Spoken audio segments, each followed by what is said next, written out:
saints and the Most High. All praise to Yahawah, Ahchyam, Yahweh. We the saints of the Most High. All praise to Yahawah, Ahchyam, Yahweh. All praise to the Most High. See these saints, we don't move like most guys. The light here so I can step with closed eyes and still see the enemy coming from both sides. Come to the saints and get sanctified. You ain't holy if you ain't got a saint to ride. I'm a saint for death and a saint for life. So it was probably the same in my ancient life. I was a man of sin that paid the price and still owe. So I'm trying to get my wages right. This for the masses. Yahawah been kicking our asses, cause we're the children of Israel, if you ask us. We the saints and the Most High. All praise to Yahawah, Ahchyam, Yahweh. We the saints of the Most High. All praise to Yahawah, Ahchyam, Yahweh. We the saints and the Most High. All praise to Yahawah, Ahchyam, Yahweh. We the saints of the Most High. All praise to Yahawah, Ahchyam, Yahweh. Well, and we them saints that sing a new song. It's our people dying every time we turn the news on. It's our people wearing capes, getting their coon on. For the ones who took it all, never putting you on. See, we dealing with the Stockholm syndrome. Talking to my people when they not gonna listen. They listen to these crackers, they got no wisdom, got no flavor. Shalawam, shalawam, shalawam. Let's give all praises be to the Most High, Yahawah, the Ancient of Days, the Giver of Life, the Taker of Life, our Father, Abba, Yahawah, and His only begotten Son, Hamashiach Yahweh Shai, who the world ignorantly calls Jesus Christ in the English, but in the Hebrew is Hamashiach Yahweh Shai. Shalawam, shalom, peace and blessings to all of the Ahchyam, the Ahchwathyam, brothers and sisters scattered to the four corners of the earth. We say peace and blessings. Please do us a favor for the ministry. Hit that subscribe button, the bell. Not only that, hit the thumbs up, that like. And if you believe that the message is edifying and it will edify the people, please share the message. Please share the message. As you can see on the title today, the good and faithful servant of Yahawah. That's what we'll be going into today. And you don't have to go far. I mean, it's all over the scriptures, all over the Bible. You know, we don't have to go far at all, you know. So I'm going to pick a few. We're going to talk about it. Happy Prep Day, right? Tomorrow's a Shabbat, so happy Prep Day. And before we go into it, I'm going to play a short video in case anybody, you know, is joining in. I put the link in the description box if you like the video. Some brothers of ours did these things, and I appreciate that. It gives us something to listen to build us up in edification and build us up through the Spirit as we open up our ears to hear. So all praises be to the Most High for that, right? So I'm going to play this short video, and then, as usual, we're going to dive into the scriptures. So let me pull that up for you, for those that are interested and like that. Here it is. I'm going to share it. Blow it up. Here we go. On the islands of Zion we ride. Ooh, truth in my heart, fire in my eye. Ooh, yeah, they hid the light, but we still survive. The Most High calling His tribes. Oh no. From the islands to Zion we ride. Truth in my heart, fire in my eye. They hid the light, but we still survive. The Most High calling His tribe. From Nassau to Kingston we sing.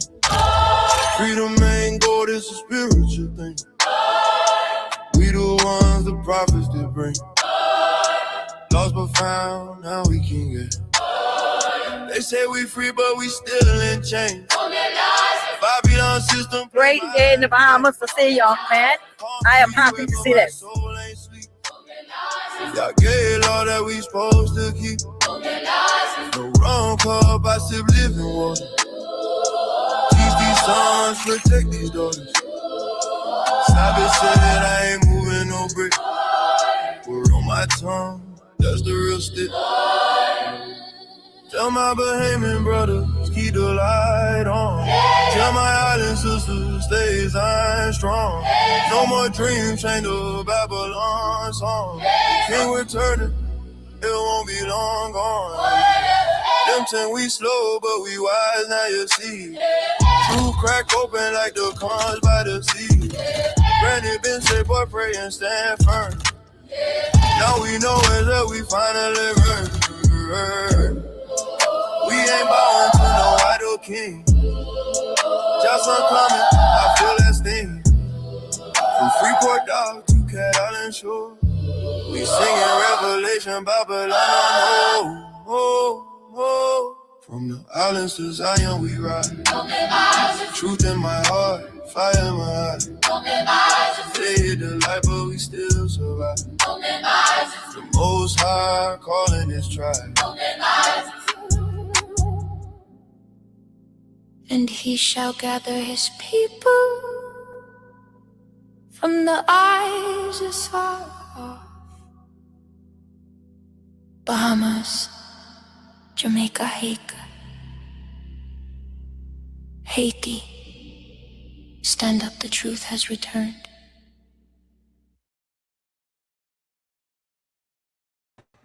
And like I say,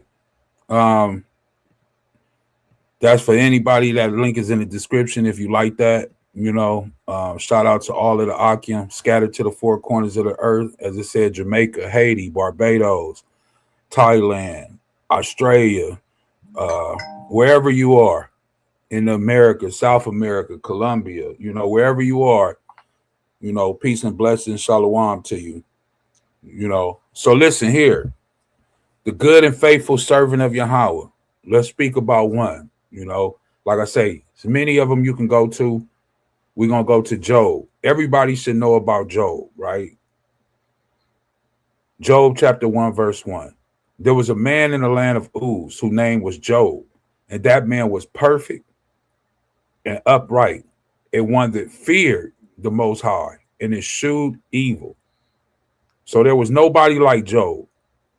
He was perfect. So everybody always, especially in Christianity, they always say nobody could be perfect. Nobody could keep. Well, Job was perfect and he was upright.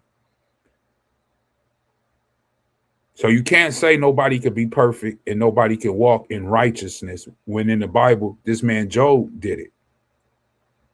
So much so that even the Most High said here, and let's jump down a little bit, verse 6.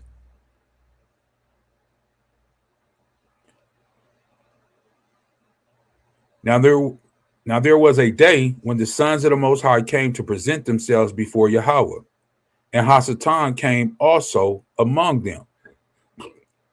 So the sons of the Most High, which we are, came to present themselves before the Most High. When do the sons of the Most High have to come and present themselves before the Most High, right? When you read this story, it talks about his sons and his daughters having feasts at their house. When do the sons of the Most High have to come and present themselves in front of the Most High? Does anybody know? Let's get it real quick, and then we'll come right back.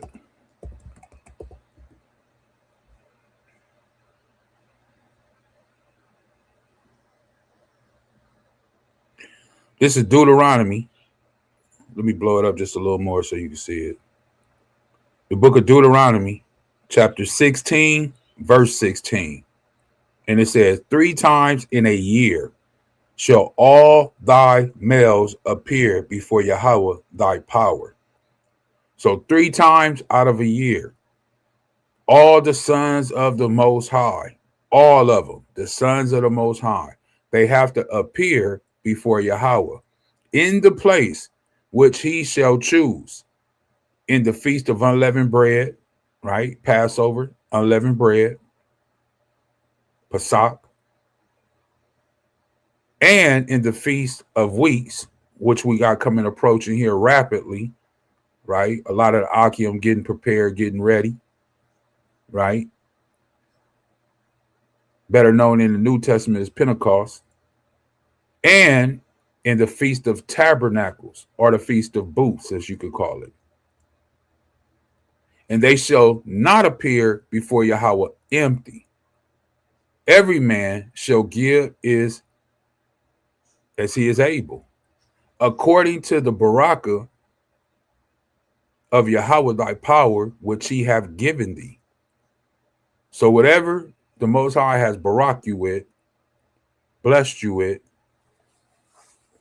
then you bring a portion of that to the Most High, especially these 3 times. So when it speaks about Job, chapter 1, and we'll go back there, verse 6, right? And the reason we know this is, just for example, in verse 5, it says, and it was so, when the days of their what? Feasting. We only feast on the Qadash days, on the holy days. That's when we feast. It says, we're gone about that Job sent and sanctified them and rose up early in the morning and offered what? Burnt offerings.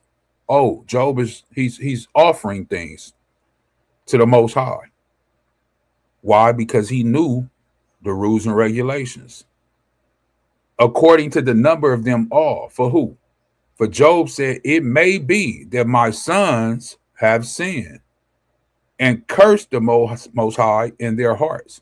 Thus did Job continually. Now, once again, where we were, verse 6.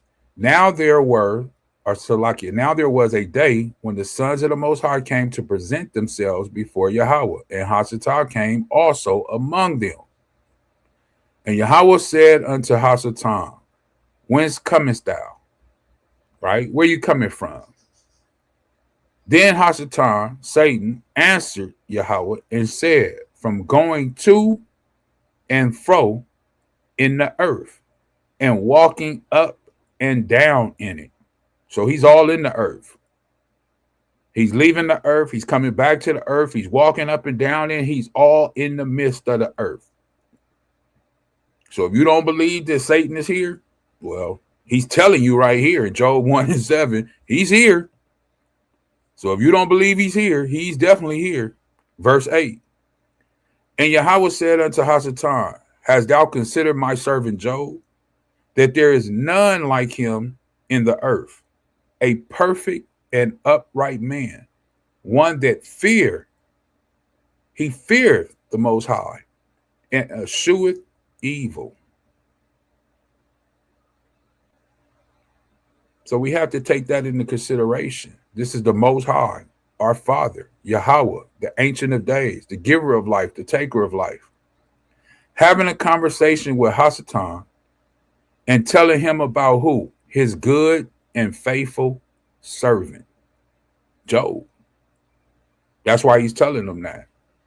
Has thou considered, you going to and fro in the earth, you walking up and down in it?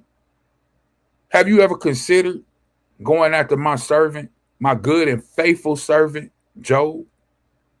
Have you ever thought about that? He's a righteous man. He's perfect. He's upright. He fears me.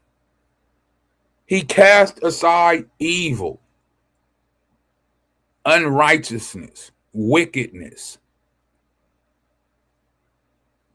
Verse 9, let's go up a little bit. Then Ahchwathyam answered Yahawah and said, doeth Job fear the Most High for nothing? Right? So now he's trying to be like, well, he fear you for a reason. It's just not like he respects you just because.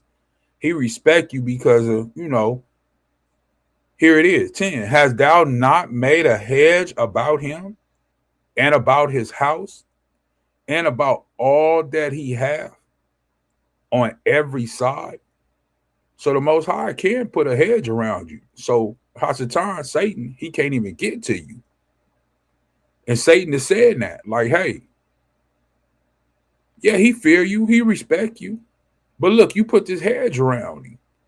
Not only around him, but about his house and about all that he have on every side. So he's protected. He's well protected from with the Most High. He's well protected. No evil can penetrate.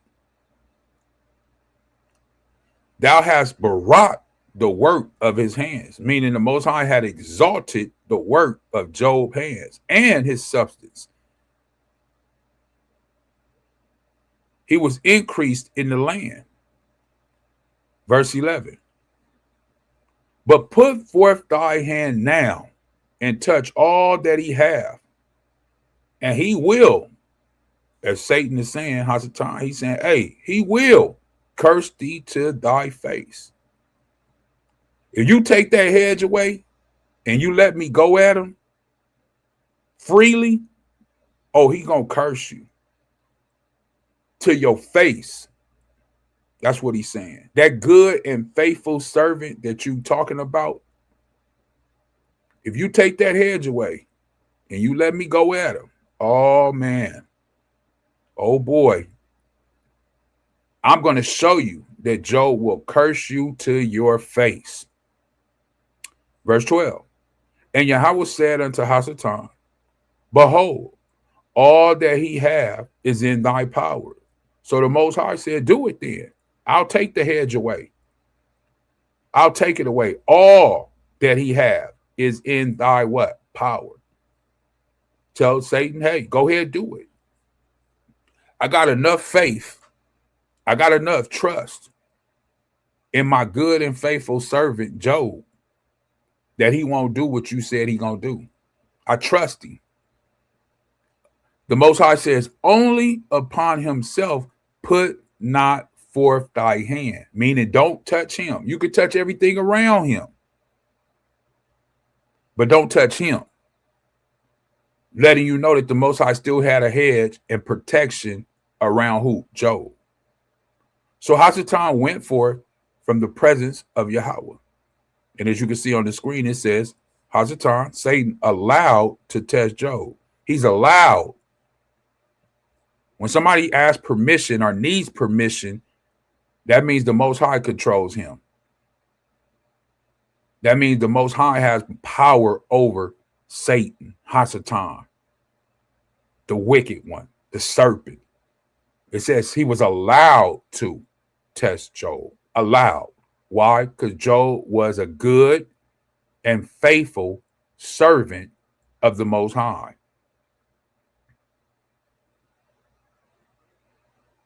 And a lot of things happened to Job. You know, I'm not going to read this whole thing. If you have not read it, I encourage you to read it. But he lost his daughters. He lost his sons, right? Let me jump down a little bit. So after he gets this news, right? In verse 19, he says, after all this news is delivered to him, to Job, right? All of these things that happen, his sons, his daughters, his animals, all these things happen, right? You read that. Verse 19 says, and behold, there came a great wind from the wilderness and smote the four corners of the house, and it fell upon the young man, and they are dead, and I only am escaped alone to tell you or to tell thee. Verse 20, then Job arose. Remember, Satan, Ahchwathyam, he's waiting on Job to curse the Most High, because that's what he told Yahawah. He told Yahawah, hey, if you take that hedge away and you let me go at him, oh, he gonna curse you to your face. So let's see what Job do. It says, then Job arose and rent his mantle and shaved his head, right? Letting you know that that's not a good thing when you shave your head, because it's in the thing of what? Mourning, you know, a downward spiral. Letting you know you in a down state, a low state when you shave your head. And fell down upon the ground. And what did he do? And he worshiped the Most High. He wasn't worshiping Satan, so he had to be worshiping the Most High. So yeah, he ripped his clothes, he shaved his head, and he fell down on the ground after all this happened and worshiped the Most High. And this is what he said in 21.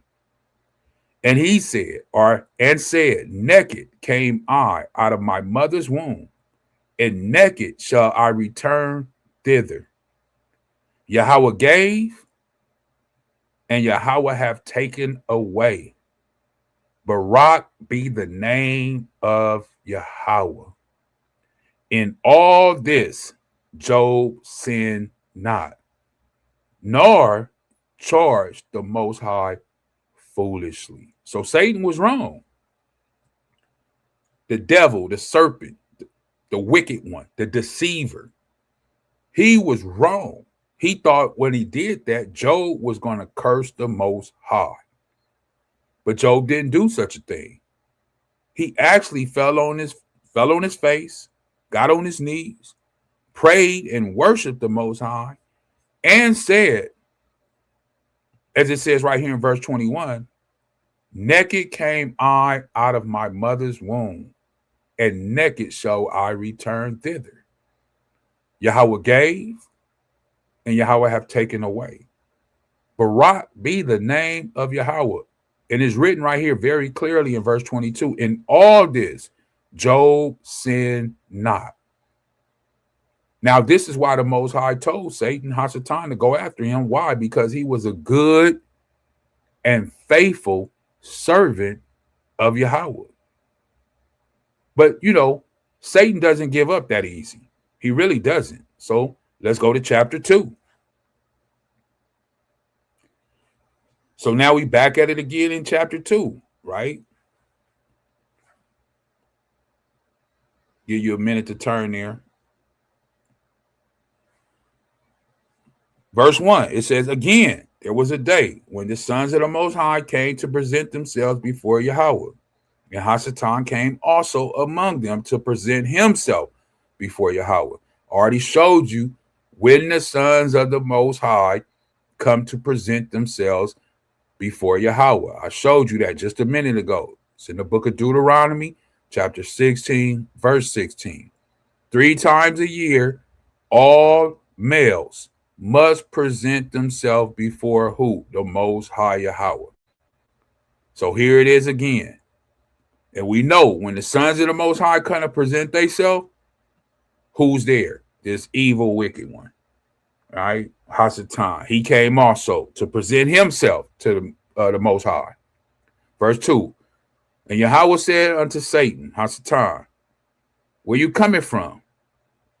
And Ahchwathyam answered Yahawah and said, from going to and fro in the earth and walking up and down in it. Once again, he's all up in the earth. He's all up in your business. Verse 3. And Yahawah said unto Ahchwathyam, hast thou considered my servant Job? There is none like him in the earth, a perfect and an upright man, one that feared and escheweth evil, and still he holdeth fast to his what? Integrity. Out of all the things Satan did, Ahchwathyam, Job didn't sin.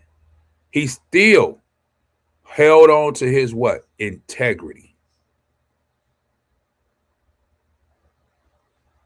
Although thou movest me against him to destroy him without cause. And Ahchwathyam answered Yahawah and said, skin for skin, yeah, all that a man have will he give for his life. So now he said, yeah, I was able to touch everything around Job, but I wasn't actually able to penetrate Job. I couldn't actually do anything to him. So yeah, the things around him, it happened, it hurt him. And no, he didn't curse you. But if you let me get to him, like he says right here, a man will give anything or do anything for his own life. All that a man have will he give for his life. Right?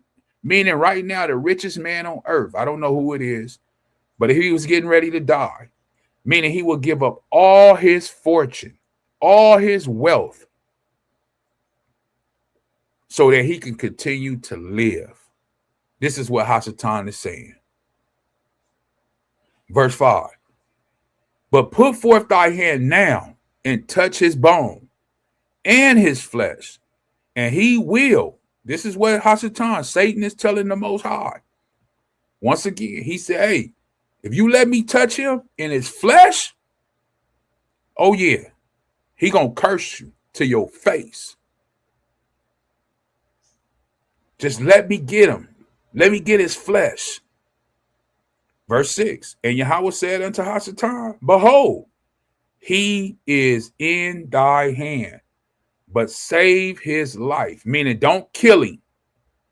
You can do anything you want to do to him, but you cannot kill him. You can't kill him, but you can do things to him, right? So verse 7. So went Ahchwathyam forth from the presence of Yahawah and smote Job with sore boils from the sole of his foot unto his crown. So as soon as the Most High removed that hedge away from Job and his body, here comes Satan. Here comes Ahchwathyam. And he put these boils all over his body. It says from the sole of his foot all the way to the crown of his head.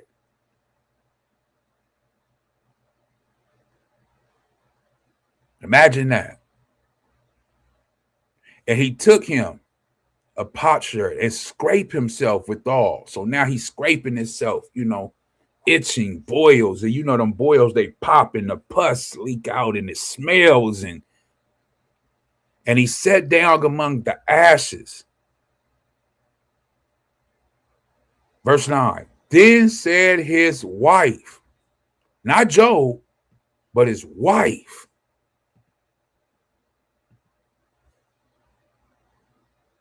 does thou still retain thy integrity? Are you still holding on to your integrity? Are you still being a good and faithful servant of Yahawah? You don't lost your sons. You don't lost your daughters. You don't lost all your cattle, your sheep, your oxen. Not only that, now you sick. You got all these boils all over you. You don't shave your head. You don't rip your clothes. I mean, you are at a low state right now. Very, very low. The average person would have walked away from you. But here's his wife. His wife said, does thou still retain thy integrity? She's asking him a question. She says, this is what she says, curse the Most High and die. Just go ahead and curse him. Now, was this really her speaking? Was this really her? Was this really the wife speaking? Or was this Satan, Ahchwathyam, that entered into her? Because she had a very low, evidently she wasn't as the same as Job, because Satan, Ahchwathyam, was able to enter her. And he tried to use Job's wife to persuade Job to do what? Curse the Most High. So be careful, because sometimes Ahchwathyam, Satan, he can use the ones that's very close to you to try to destroy you and bring you down. Because if the wife loved the Most High, and she was a good and faithful servant just as her husband was, Job, there's no way she would have said, curse the Most High and die. And since Job was a righteous man and an upright man, and he feared the Most High and loved the Most High, and he was a good and faithful servant, look at what Job told her. But he said unto her, who? His wife. Right here, verse 9, this is who he's talking to. He said unto her, his wife, thou speakest as one of the foolish women speaketh. So he called his wife a fool. You speak like those foolish women out there in the world. You're not speaking like a believer. You're not speaking like a good and faithful servant of the Most High Yahawah. You're speaking like a foolish woman. And then he tells her, what? With a question. What? What do you want me to do? What is it that you want me to do? The Most High has put this on me. I know that he's put this on me because I'm a good and faithful servant. And I love the Most High. I cast down unrighteousness. evil. I eschew it. And then he tells her right here, shall we receive good at the hand of the Most High? And shall we not receive evil? In all this, did not Job sin with his lips? And as you continue to read all of the other chapters of Job, because now here come his three friends, right? Here come the three guys. So it didn't work with the wife when Satan, Ahchwathyam, entered her. And Satan told, through the wife, Job, to just curse the Most High and die. Why are you still holding on to your integrity, to your character? Look at what the Most High is doing to you, which tells us as faithful and good servants that, yes, you're going to be brought to a low estate at a period of time. It is not going to be all peaches and cream. But if you hold on and you really believe in the Most High, for those who know the story of Job, even though he went through all of these things, at the end, when he did not sin and give in to Satan, Ahchwathyam, he was increased even more than what he had prior. Letting us know the same thing. If you stay a good and faithful servant of the Most High Yahawah, he will exalt you. He will barak you. He will bless you in due time. But you have to go through the furnace of the fire. You have to. This is what it tells us in the book of Ecclesiasticus. Let's go there real quick. The book of Ecclesiasticus. Shalawam, family. Shalawam. Ahchwathyam in the building. All praises be to the Most High. Mayana Pasha in the building. Shalawam Mashkapa Kag. Call Halal Yahawah Ba Shama Mashiach Yahushai. The water for being here. Let's go to the book of Sirach real quick. The book of Sirach, better known as Ecclesiasticus, chapter 2. Right? As I was saying, you have to go through the furnace of fire. All that Job went through. And listen, how Satan entered his wife. We have to be careful of that. This is why it's important for the husband and the wife to pray for one another. Because Ahchwathyam, as we see here in the book of Job, chapter 2, he tried to use his wife because he knew Job loved his wife, of course. He was a man that was righteous, upright. So he knew he loved his wife. So he used his wife to tell him, hey, just curse the Most High and die. Are you still holding on to your integrity? But Job had enough sense. He loved the Most High that much to tell her, hey, you speaking like those foolish women that are out here in the world that don't love the Most High. Are we supposed to take good things and not evil things from the Most High? It even tells us right here, like I said, in the book of Ecclesiasticus, chapter 2.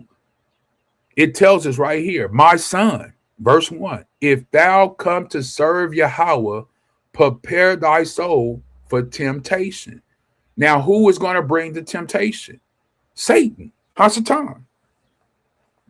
That's who's going to bring it. So if you come to serve the Most High Yahawah, you are basically like Job. You're going to have to be proved. I'm going to show you that in the Torah, where the Most High said he had to prove us. It says, set thy heart aright and constantly endure and make not haste in the time of trouble. Job didn't make haste. He wasn't in a rush. Whatever the Most High was bringing upon him, he was taking it. And he was constantly enduring. So when we think about a good and faithful servant, like I said, there are many in the Bible, many good and faithful servants. But I use Job because a lot of people know and have heard of Job. But at the same time, we have to understand the integrity and the character that he had. He constantly endured. It says, cleave unto him, which he did. Depart not away, that thou mayest be increased at the last end. And we know that Job, if you know the story of Job and you read the whole book, that he was increased at his end, more so than what he had prior. Whatsoever is brought upon thee, take cheerfully. No matter what happens, what goes, situations, things occur. It may not be how we want it to be at that particular time, but the Most High said, take it cheerfully, be happy about it, and be patient when thou art changed to a low estate. This is so beautiful because this is exactly what happened to Job. He was a powerful man, very rich man, had a lot of sons, daughters, right? But then he was changed to a very low estate, so much so that his friends came. They wanted to know, hey, what happened to Job? He used to be up on top. Now he's fallen. He must have did something. He had to sin. He had to do this. But the Most High lets us know, like Job, he was gold. You're gold. The gold is what? Tried in the fire, an acceptable man in the furnace of adversity. Job was an acceptable man. So much so that the Most High told Satan, listen, go after him. That's my servant. That's my good and faithful servant. You ain't tried him. Them people that you going in the earth to and fro and walking up and down, yeah, you haven't tried Job yet. Try him. It says, verse 6, believe in him and he will help thee. So all we have to do is put our trust, faith, belief in the Most High, Yahawah, and his only begotten son, Hamashiach Yahawah, and he will help thee. Order thy way aright and trust in him. Ye that fear Yahawah, wait for his mercy and go not aside, lest ye fall. See, if Job had went aside and listened to his wife and cursed the Most High, what would have happened? He would have failed. He would have never made it to the end where he got that Baraka back and was exalted. Why? Because he went to the side. He didn't stay patient. He didn't stay faithful. Verse 8, ye that fear Yahawah, believe him, and your reward shall not fail. You got a reward on the other side. Through all your trials, tribulations, your oppression, everything that we go through on a day-to-day basis here in this body, in this life, in this matrix, in this simulation that we're in, because that's what it is. You have a reward at the end. All praises be to the Most High that you have a reward. I said I was going to show you that we have to be proved. Let me show you that in the Torah. Let me go here real quick. Like I said, if you have your Bibles, laptop, computer, please turn with me to Deuteronomy chapter 8 real quick. Deuteronomy chapter 8. And this is the Most High saying that he has to put us in that fire, in that furnace. Each and every one of us. Nobody can escape this when you are a believer. When you come to serve the Most High and his only begotten son, Hamashiach Yahawah, nobody can escape this. I'll just go right to the meat of it. Verse 2. It says, and thou shalt remember all the way which Yahawah thy power led thee these 40 years in the wilderness to what? Let me highlight it. The reason the children of Israel was in the wilderness for 40 years, it didn't take 40 years to get to the promised land, to the land that flowed with milk and honey. No, it didn't. He says to humble thee and to prove thee, to know what was in thy heart, whether thou wouldst keep his commandments or no. That's in the law, in the book of Deuteronomy. So it's letting you know that the Most High is going to prove you, to know what is in your heart. Are you going to stay 10 toes down? Are you going to hold on to the integrity like Job did? Your character? Or are you going to curse the Most High when things get bad, when it get rough, when it get hard, when it doesn't go your way, and you're going to throw in the towel? knowing that that's what Satan, Hasatan, wants you to do. Because remember, he's going up there to the Most High, presenting himself, say, yeah, that guy down there or that woman down there, she says she loves you. She says that she walks with you, or he says that. But listen, you let me go at her. Let me go at them, and I guarantee they will curse you to your face. They don't really love you. They don't really fear you. They just acting. They just saying it. And then the Most High says, go ahead. Put them in the fire. Tempt them. Let's see what happens. Let me prove if they're going to keep my commandments, they're going to hold on to my word or not. Remember, Hamashiach Yahushua, what did he say in the book of John? You are my disciples indeed, if thy what? Continue in my word. That's John chapter 8, verse 31. Verse 3, and he humbled thee. So the Most High did humble the children of Israel, and suffered thee to hunger, and fed thee with manna, which thou knewest not, neither did thy fathers know, that it might make thee know that man doeth not live by bread only. Now, who used that verse? Our brother, Hamashiach Yahushua, in the book of Matthew, chapter 4, when he was being tempted by who? Satan, Hasatan. This is what he quoted right here. Don't you know? When Satan tempted him and said, hey, turn those stones into bread, Hamashiach turned around and told Satan, Hasatan, what? Hey, man don't live by bread alone, but by what? Every word. This is what Hamashiach told Hasatan, but by every word that proceeded out of the mouth of Yahawah doeth man live. That's what you really need to live, eternal, not this physical bread that they have that you buy at the store. The real bread, as he explained it in the New Testament, he is that true bread that came down, the very word, the very essence of the Most High. So the word of the Most High is the bread that we intake and ingest inside of our body to feed us, to give us the nutrients for what? Real life, eternal life. That's what we need. That's what we have to have.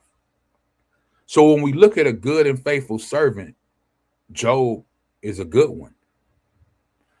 Now I want to go back just real quick, and I want to speak about a man that's not really spoke about that much, right? They speak a lot about a lot of other people, Job, Samson, David, a lot of different people. But this guy is not really spoke about that much, and I want to give him some praise too, because he was a good man. He was a good and faithful servant of the Most High. But a lot of people don't talk about him because he was the son of a prostitute or a harlot. So nobody really speaks about him in the Bible. You never really hear Ahchyam do lessons on him, right? But I am. And his name was what? Jephthah, the Gileadite. He was a mighty man of value. The son of who? A prostitute, a harlot, right? And even his own family cast him out. As it says right here. And his wife's sons grew up, and they thrust out who? Jephthah. Why? Because his mom was a prostitute. He was on the outside of the other family. His father went and slept with a prostitute. She got pregnant, or harlot. She got pregnant and had Jephthah. And said unto him, thou shalt not. This is what his brothers said to him. Thou shalt not inherit our father's house, for thou art the son of a strange woman, a harlot, a prostitute. All praises be to the Most High that he is not like men. He doesn't see you how men see you or how a woman may see you. Because this very same man that they cast out and said he's not going to inherit their father's house, that same man they had to go back to and ask for for help. Verse 3, then Jephthah fled from his brethren and dwelt in the land of Tob, and there were gathered vain men to Jephthah and went out with him. And it came to pass in the process of time, letting you know it was a long period of time after they cast Jephthah out. He didn't do anything. He wasn't even born yet. His mama was just a harlot. Why they wasn't mad at the dad who laid down with the prostitute, but they mad at Jephthah, and they don't want him to inherit it, his father's house. But in verse 4 it says, and it came to pass in the process of time that the children of Ammon made war against the children of Israel.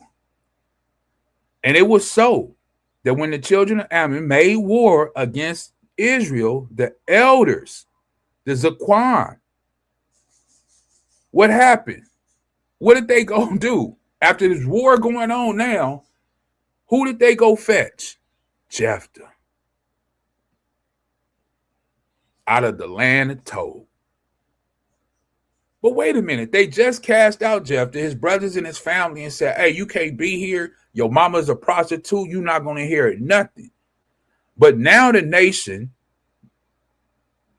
the 12 tribes of Israel, now they're at war with the children of Ammon. And now they need a great warrior. They need what? A savior. They need somebody to come and save them from this war of people. And who did they go get? Jephthah, the same man that they casted out. And they said unto Jephthah, come and be our captain, giving him a high ranking, just not a soldier, but be our captain. Tell us what to do, that we might fight with the children of Ammon. And Jephthah said unto the elders of Gilead, did not ye hate me? Didn't you hate me? Didn't you cast me out? Didn't you tell me that I wouldn't inherit anything out of my father's house? And you know that that was my father?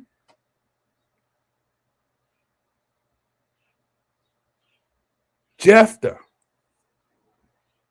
did not you hate me and expel me out of my father's house? And why are ye come unto me now when ye are in distress?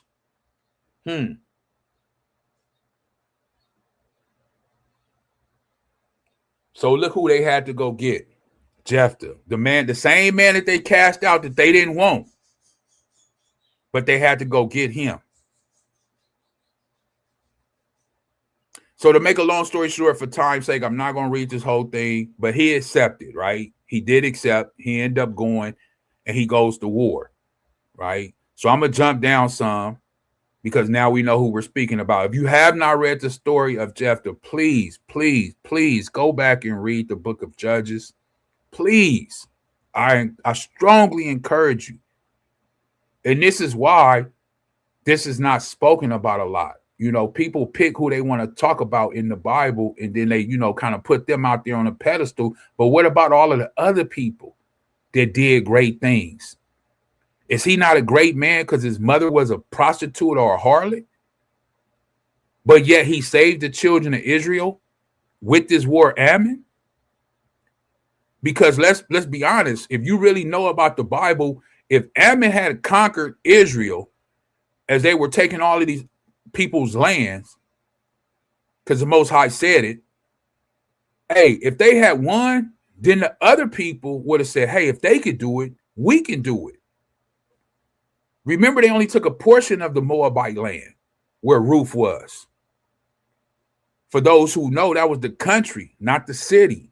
But that's a whole nother thing I don't want to even get into. But for those who really know the history of the land, and what they were doing, those people if they didn't conquer them, man, they was going to come after the children of Israel, all 12 tribes.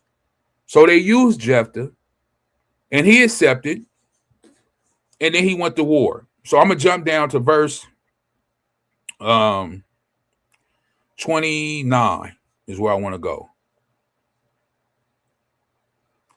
The reason I go here, it says this is Jephthah's tragic vow.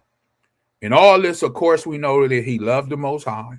He did these things for the Most High. The Most High had chose him to fight this war for the children of Israel. So in Judges 11 and 29, it says, then the Rakah of Yahawah came upon Jephthah, and he passed over Gilgad, Manasseh, and passed over Mizpah and Gilgad. And Mizpah and Gilgad he passed over unto the children of Ammon. And Jephthah vowed a vow unto Yahawah and said, if thou shalt without fail deliver the children of Ammon into my hands, if you put these people into my hands and you deliver them into my hands, then it shall be that whatsoever cometh forth out of the doors of my house to meet me, when I return in peace from the children of Ammon, when I return from this war, shall surely be Yahawah's, and I will offer it up for a burnt offering. This is a vow that he said to the Most High. So if you let me do this and conquer these people and win this war, I'll be now with Yahawah. Then whoever comes out of my front doors to meet and greet me when I return from this war, I'm going to offer that up to you as a burnt offering. Now, remember, when you say stuff like this, the Most High hears you. So Jephthah passed over unto the children of Ammon to fight against them, and Yahawah delivered them into his hands. Just what he asked, the Most High Yahawah did it. He did it. He made a vow, and the Most High heard it, and he delivered the children of Ammon into his hands, meaning he won the war. He conquered the war. Let me jump down a little bit.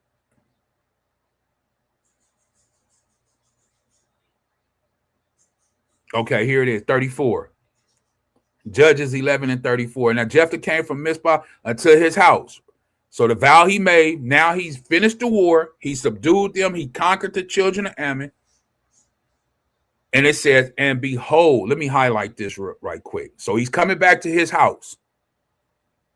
It says right here, unto his house.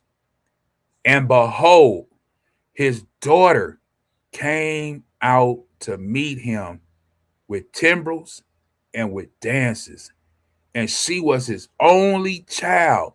Besides her, he had neither son nor daughter. So the vow that he made, he said, whoever comes out of my door when I first return home to meet and greet me, I'm going to offer that up to you, Yahawah. And when he returned home, who comes out to meet him? Who is the first person who comes out to meet him? His daughter. And then the Bible lets us know that he didn't have any other children, but one daughter. One daughter. Now let's see what happened. Verse 35. And it came to pass when he saw her that he rent his clothes. Who did that? Didn't Job rent his clothes? Job did the same thing. So when he saw his daughter come out, he remembered that vow, and then he was like, oh, man. And he rent his clothes and said, at last, my daughter, thou hast brought me very low. I just read that in the book of Ecclesiastic Us. When you come to serve the Most High, prepare thy soul for temptation. Cleave unto him. A man has to go through the furnace of fire, the gold. And Jephthah was gold, just like Job was gold, just like you were gold. Now here's the test. The Most High did all that you asked him to do. And we make petitions with your prayers all the time. Can you please let me get a job? I need to pay my rent. I need this. Watch over me, Most High. Watch over this. Do that. You're petitioning for the Most High to be there for you and help you day to day. Those are petitions. When you pray, that is a petition for the Most High. The Malak hears it. The Malak that hold the prayers that we read about, they take those prayers to the Most High, and either he does it or he doesn't. And as you can see right here, he prayed to the Most High. He made a vow. The Most High heard it. He delivered the people of Ammon into his hands. He conquered them, but he had no idea what he was going to have to give up. And when he seen his daughter come out, it brought him very low, because he knew as a good and faithful servant of Yahawah that he was going to have to offer her up. And then he says right here, and thou art one of them that trouble me. He even tells his daughter, for I have opened my mouth unto Yahawah, and I cannot go back. I don't open my mouth and say something, and now I can't go back. That's why you got to be careful when you say things to the Most High, because he hear it. And if you a good and faithful servant, you can't go back. That's the end of it. The Most High don't change his mind. He's not like us where you say, okay, I'm going to worship the Most High today. Then next week you like, nah, I'm cool. Then a week later you like, well, yeah, I'm going to worship the Most. No, it don't work like that. Verse 36. And she said unto him, my father, if thou hast opened thy mouth, not only was he a good and faithful servant, but she was too. Because she said out of her mouth, if thou hast opened thy mouth to Yahawah, do to me according to that which you have proceeded out of thy mouth. So whatever came out of your mouth, hey, you already spoke it to the Most High. You got to do it. For as much as Yahawah have taken vengeance for thee of thy enemies, even of the children of Ammon. Verse 37, and she said unto her father, let this thing be done for me. Let this thing be done for me, Abba. Let me alone 2 months, she's asking her father, that I may go up and down upon the mountain and bewail my virginity and my fellows. Now, when I first read this story years ago, I was like, what she mean, bewail her virginity? She finna go out and have sex up and down the mountain? But no, when you look in the translation or different translation, comparative text, now she knows that her life is no longer hers, that she's been offered up to the Most High Yahawah. And whatever she wants to do is no longer. Now she has to serve the Most High Yahawah. So she'll never have a husband. She'll always remain a virgin. As you can see in the New Living Translation right there, it says, but first let me do this one thing. Let me go up. She want to go up in the hills and weep with my friends for 2 months. She want to go up there for 2 months because I will what? Die a virgin. And even in the NIV, it says, because I will never marry. So that was a lot for her to take, you know. That was a lot for her to take in. That she would never get married and she would never have any children. She would die a virgin. That's a lot. But only a good and faithful servant would hearken to that. She loved her father. He spoke it. And he was a good and faithful servant to the Most High Yahawah. And she loved the Most High Yahawah. Because let's be honest, you tell your son and daughter something like that right now, in 2026, they'll probably run away. Or curse you out and say, I'm not going to do it. That's how our children are today. They're not going to do that. But she was willing because her father made this vow to the Most High. And like he said, I can't go back. She loved her father and she loved the Most High. And she said, hey, if this is what's being said, then this is what I have to do. Just give me 2 months to get myself prepared to understand that I'll never know what it is to love a man. I'll never know what it is to lay down with a man. I'll never know what it is to produce children and have children and hold them and love them. And I'll never know that feeling. Verse 38. So her father said, go. And he sent her away for 2 months. He had enough faith in his daughter to know that she would return. Ask yourself this question for those that have children, daughters.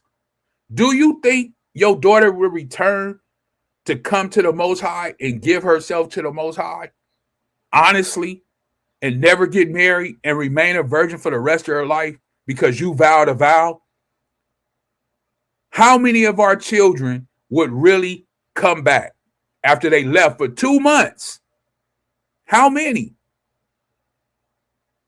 But Jephthah had enough love, and he knew that his daughter would not disrespect him like that. That would be such a disrespectful thing for her to run off. He said, go, and send her on her way for 2 months. And she went with her companions and bewailed her virginity upon the mountains. And it came to pass, verse 39, and it came to pass at the end of the 2 months that she returned. All praises be to the Most High. She kept her word, right? She didn't do 2.5 months. She didn't do 3 months. She, kind of when it got to the 2, she kind of was like, I need another week. I'm still kind of feeling. No, she came back 2 months. The Bible says right here in Judges chapter 11, verse 39, she returned unto her father, who did with her according to his vow, which he had vowed, and she knew no man. And it was a custom in Israel. How come nobody never talks about this? I have never, ever, ever, and I'm not saying nobody has done it, but I've never seen an Ahchyam do a lesson about this. What about this custom for the women, for our sisters, for the Ahchwathyam? What happened to this custom? Why are we not keeping this? It says it was, let me highlight just that part. It was a custom in Israel, Yashra Allah, Israel, that the daughters, the Ahchwathyam, why are you guys not keeping this? Well, nobody speaks about it. Nobody brings it up. Nobody talks about Jephthah. This is why I wanted to go in and talk about him and bring this up. We got somebody named Richard Miz or something. He says, Yahawah Mashiach died for your sins, was buried. Then he was raised on the 3rd day. And if you repent, meaning change one's mind from unbelief to belief solely in him, you will be saved. Thank you for that. We appreciate that. All praises be to the Most High. The water for that. Right? Thank you for that information. Once again, Jephthah, the daughters of Israel, went yearly to lament the daughter of Jephthah, the Gileadite, 4 days in a year. Have any of the sisters, the Ahchwathyam out there, ever kept this? Ever lamented for Jephthah's daughter for 4 days in a year? Have you ever did this? Have you ever heard of this? The daughters of who? Israel. It's speaking about the daughters. This is something that the Ahchwathyam should keep every year. 4 days out of a year. They should what? Lament. They should let it be known about Jephthah's daughter. I've never heard anybody speak about Jephthah's daughter. I've never heard in the Ahchwathyam no sisters speak about it. Now, the women or the sisters that I come into contact with, I let them know and I tell them about it. Now, whether they keep it or not, I don't know. But our job as priests is to present this and let it be known.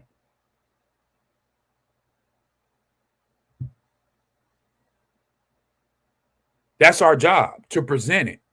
And that's exactly what we do. We present it. So she was a good and faithful servant of the Most High. Job, Jephthah, and his daughter. So much so that it says right here in verse 40 that the daughters of Israel went yearly to lament the daughter of Jephthah 4 days in a year. So we have to understand that. That's why I say the whole Bible is full of information of good and faithful servants.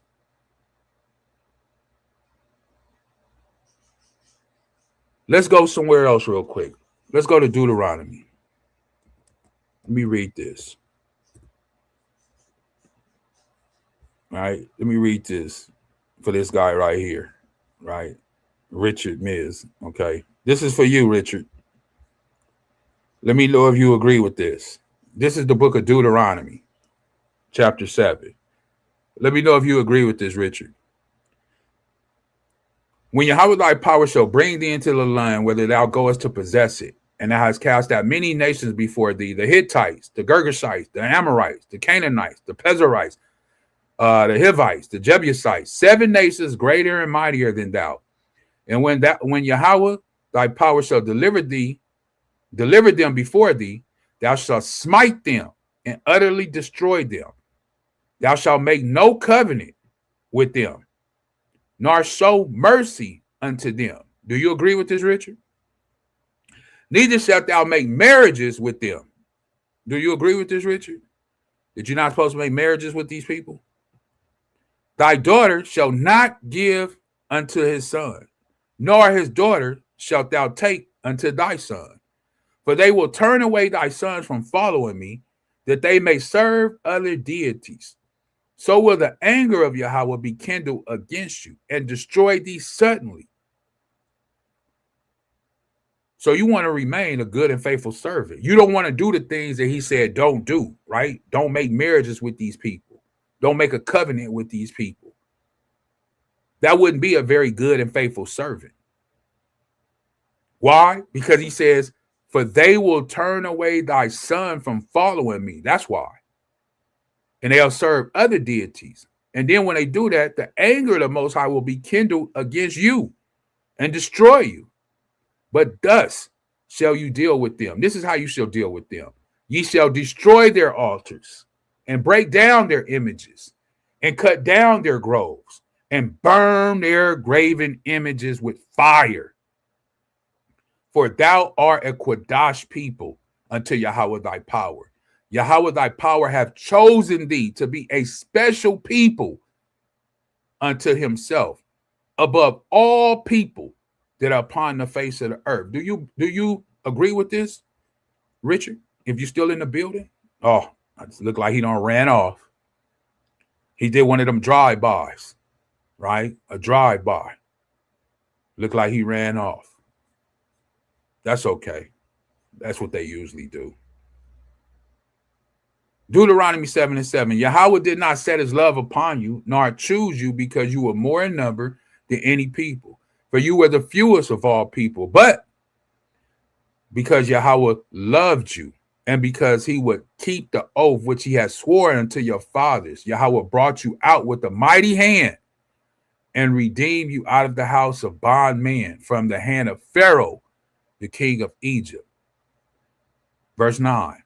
Know therefore that Yahawah thy power, he is the power, the faithful power, which keepeth the covenant and mercy with them that love him and keep his commandments to a what? 1,000 generations. So don't believe that the commandments are done away with. Don't believe that. And repayeth them that hate him to their face, to destroy them.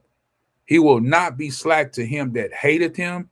He will repay him to his face. He will repay that person to their face, the ones that hate the Most High Yahweh. So make sure you don't hate them. Make sure you love them. Be that good and faithful servant, right? Let's go a couple places in the New Testament real quick. Let's go to Matthew. It's not going to be a long one. We're going to get ready to wrap it up soon, right? Matthew chapter 25. Let's jump down a little bit. Let's do the parable of the talents, right?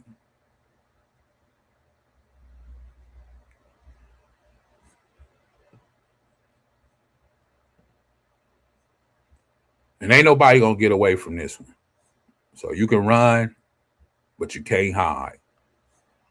Matthew 25 and 14. I'm reading it in the NLT. It says, again, the kingdom of the Shemayim can be illustrated by the story of a man going on a long trip. He called together his servants and entrusted his money to them while he was gone. He gave 5 bags of silver to one, 2 bags of silver to another, 1 bag of silver to the last, dividing it in portions to their abilities. He then left on his trip. Remember, this lesson is about what? The good and faithful servants of Yahawah. All of us have been given gifts, talents. What are you doing with that gift? What are you doing with that talent that he has given you? The servant who received 5 bags of silver began to invest the money and earn 5 more. The servant with 2 bags of silver who also went to work and earned 2 more. But the servant who received the 1 bag of silver dug a hole in the ground and hid the master's money. Some of us have more than 1 talent. Some people have 5. Some people have 2 gifts, talents. Some people have 1. Whatever the Most High has given you, your talent, your gift. Remember, this is a parable, not really money. But whatever he has given you, don't be like this man right here in verse 18 that say, oh, I got the knowledge, I got the wisdom, I got the understanding, but I ain't going to share it with nobody. I'm just sitting in my house all day and just pray to the Most High. Never once have you told anybody that you encountered about the Most High. Never once did you have prayed for somebody. Never once did you have give somebody some understanding of something that they may be going through in life. You just held it to yourself. You dug a hole and you just kept it for yourself. After a long time, the master returned. Let me push this up. From his trip and called them to give an account on how they had used his money. The servant to whom he entrusted the 5 bags of silver came forward with the 5 more and said, Master, Ahchwathyam, you gave me 5 bags of silver to invest, and I have earned 5 more. The Ahchwathyam, the master, was full of praise. Well done, my good and faithful servant. That's what the Most High will say to you. That's what his only begotten son, Hamashiach Yahushai, will say to you. Well done, my good and faithful servant. You have been faithful in handling this small amount, so I will give you many more responsibilities. Let's celebrate together.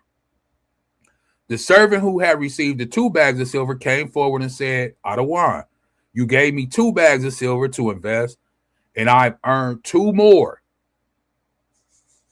The Ahchwathyam said, well done, my good and faithful servant. That's what this lesson is about. The good and faithful servant.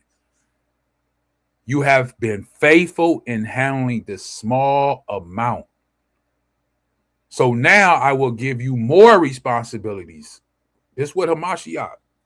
Let's celebrate together. Then the servant with 1 bag of silver, 1 talent, came and said, Ahchwathyam, I knew you were a harsh man, harvesting crops you didn't plant and gathering crops you didn't cultivate. Verse 25, I was afraid I would lose your money. So I hid it in the earth. Look, here's your money back. Meaning exactly what he gave you is exactly what you came back with. You didn't put no bricks in. You didn't put no work in. You didn't do anything in the earth. You just held on to the knowledge, the understanding, the wisdom that he gave to you, and you didn't do anything with it. You didn't share it. You didn't edify nobody. You didn't try to build nobody up. You didn't do anything. Verse 26, but the Ottawa replied, you wicked and lazy servant. If you knew I harvest crops and didn't plant and gathered crops I didn't cultivate, why didn't you deposit my money in the bank? At least I could have gotten some interest on it. Then he ordered, take that money from his servant and give it to the one with 10 bags of silver to do thus, who use well what they are given, even more will be given. So if you do well with what the Most High has barak you with, his only begotten son, Hamashiach Yahawah has delivered unto you, whatever understanding you have, whatever wisdom you have, whatever it is that he has barak you with, if you do good with that, it says right there, and they will have an abundance. But from those who do nothing, the ones who don't do nothing, the ones who got the understanding, the truth, the knowledge, and they don't do nothing with it, they just hold on to it. I know Hebrew. I know what the scriptures say. I know this and I know that, but don't do nothing with it. Nothing at all. The Bible says, but from those who do nothing, even what little they have will be taken away. Just that little bit you have will be taken away. Now throw this useless servant. Don't become a useless servant. Don't become this person, a useless servant, into utter darkness where there will be weeping and gnashing of teeth. Don't be like that. You want to be a good and faithful servant. You want to be a friend to our brother, right? He calls us friends. You want to be a good and faithful servant to your brother, Hamashiach Yahawah, which is your friend. He says this. Let's get it. In the book of John, chapter 15.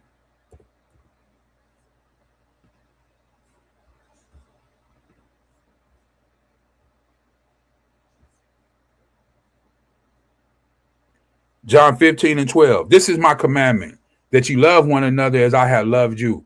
Greater love have no man than this, that a man lay down his life for his friends. Ye are my friends. So Hamashiach Yahawah, the anointed one, the only begotten son, he said, you are my friends. If you do whatsoever I command you. Henceforth I call you not servants, for the servant knoweth not what his master Adawan doeth, but I have called you friends. For all things that I've heard of my Abba, I have made known unto you. All praises be to the Most High. He brought the word of the Most High to us, which is prophecy, Deuteronomy 18.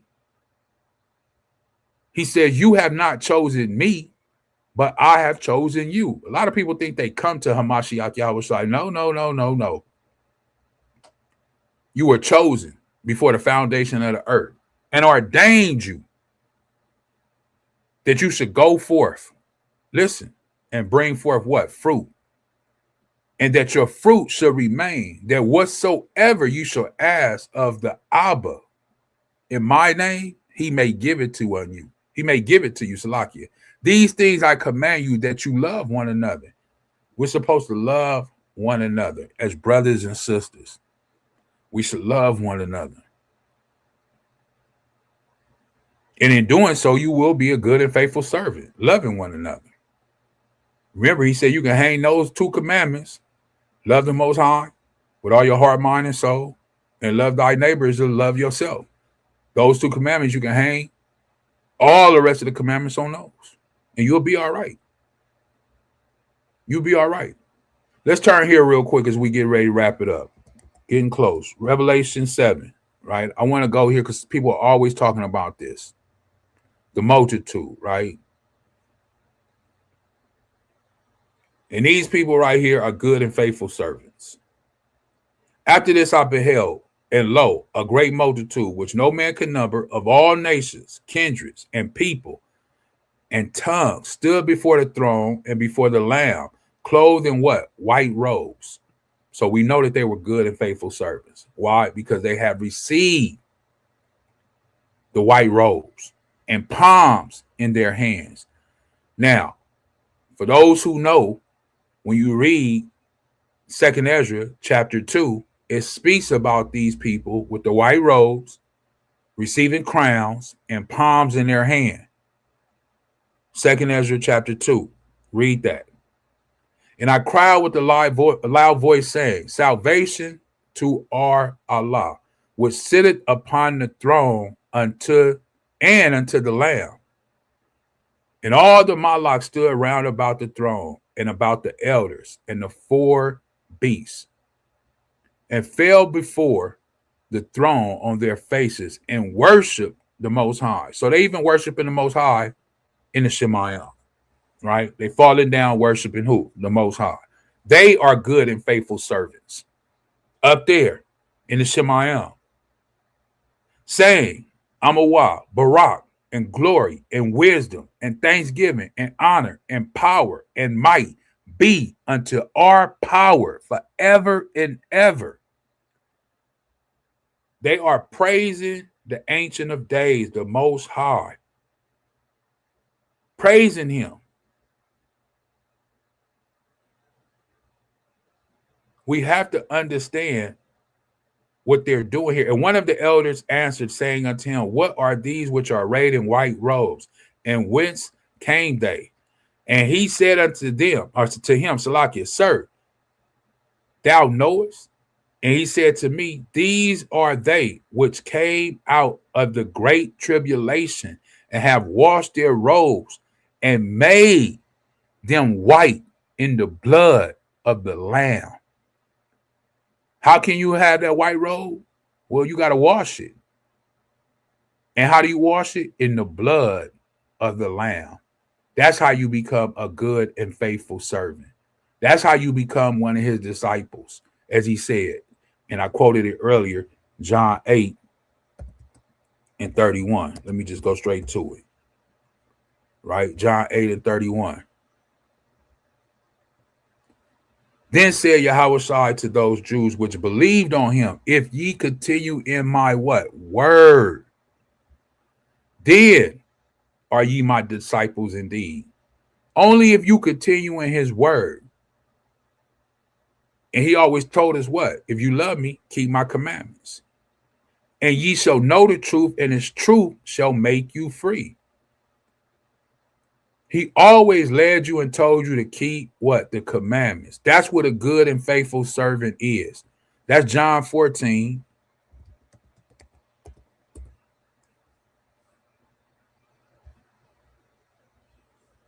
Six says, Yahawah said unto them, I'm the way, the truth, and the life. No man cometh unto the Father but by me. Right? In John 14 and 15, he tells you right here, if you love me, keep my commandments. He always led you to the commandments. If you love him, keep his commandments. That's what a good and faithful servant is. And everybody that we spoke about today is that. No matter where you go to 1 Peter. Let's go to 1 Peter. Everybody was a good and faithful servant. Peter, 1 Peter chapter 1, verse 1. Peter, an apostle of who? Yahawah Mashiach, to the strangers scattered throughout Pontus, Galatia, Cappadocia, Asia, Bithynia, if I'm not mistaken, elect according to the foreknowledge of our Father, right? The power through the sanctification of the Rakah unto obedience and the sprinkling of the blood of Yahawah Mashiach, grace unto you and peace be multiplied. Barak be the Most High and Abba of our Adawan, Yahawah HaMashiach, which according to his abundant mercy have begotten us again unto a lively hope by the resurrection of Yahawah HaMashiach from the dead. Everybody's giving praise to who? The Most High, Yahawah, the Father, and his only begotten son, Hamashiach Yahushua. Wherever you go in the New Testament, let's go to 1 Corinthians, to Paul. Wherever you go, it's always the same thing, right? Paul, called to be a who? An apostle of who? Yahushua Hamashiach, through the will of the Most High. Through the will of the Most High. It was only through the Most High that he was called. Only through the Most High, unto the body of the Most High, which is at Corinth, to them that are what? Sanctified, which means to be set apart in Hamashiach Yahushua, called to be what? Saints. That's Psalms 50:5. Who are the saints? The ones that he made a covenant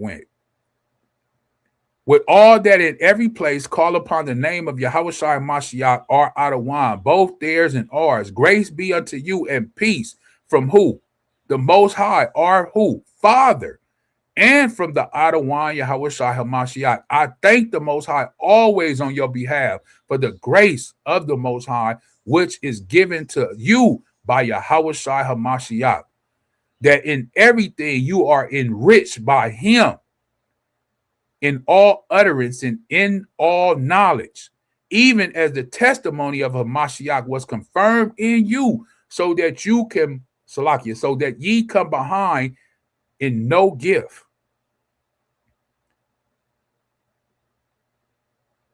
I mean, you have to look at what is being said. James, chapter 1. James, a servant of who? The Most High. All of these men are saying that they are servants of who? The Most High. And not only that, they are good and faithful servants. They were chosen before the foundation of the earth, and these men are servants. But Yahushua said, I call you not servants, I call you what? Friends. And this is Yahawah's brother, James, a servant of the Most High and of the Ahchwathyam Yahushua Hamashiach, to the 12 tribes which are scattered abroad. Greetings, my brethren. Count it all joy when ye fall into divers temptation. All these men are praising who? The Most High. And then they say, and the Ahchwathyam, and. But everybody here in Christianity, they praise Yahushua. What about the Father? What about the Father?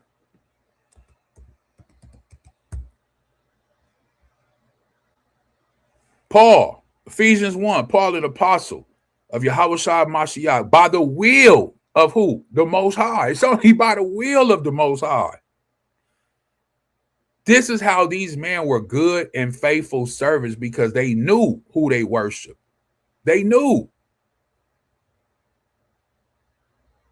To the saints which are at Ephesus, and unto the faithful in Hamashiach Yahushua, grace be unto you and peace from who? The Most High, our Father, and from the Ahchwathyam Yahushua Mashiach. Barak be the Most High and Father of who? Our Ahchwathyam Yahushua Mashiach.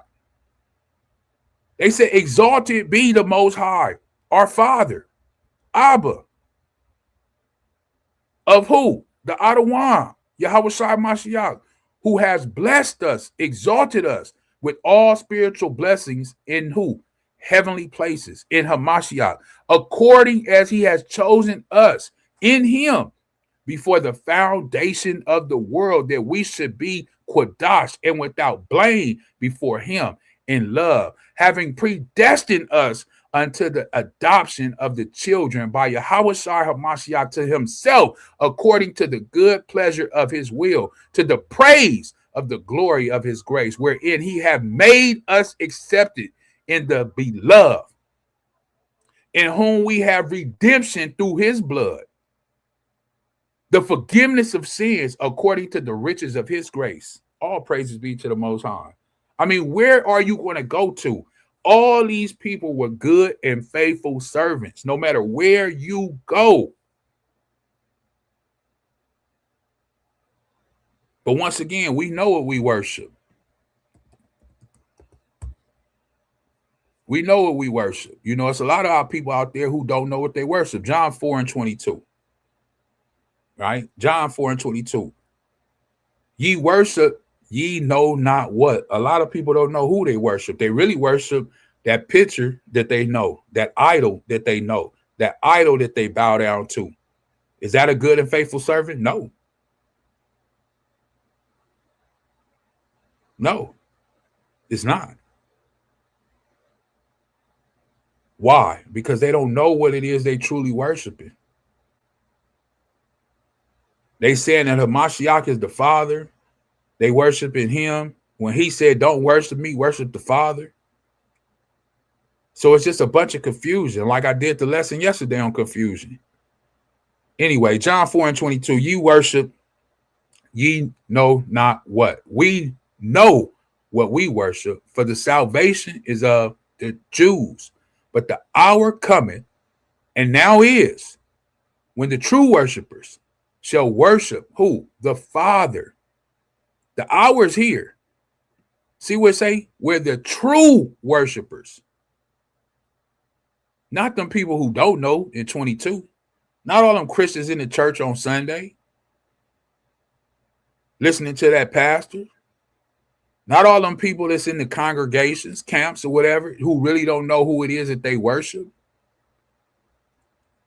23 says, but the hour cometh, and now is, where who? The good and the faithful servants of Yahawah will worship him in what? Truth. That's what it says. When the true worshipers shall worship him, or worship the Father in the spirit, the rakah, and in truth. For the Father seeketh such to worship him. The Most High is a rakah. He is a spirit. And they that worship him, who are you supposed to worship? Him, the Father. Must worship him in the rakah and in truth. You must worship him in the spirit and truth.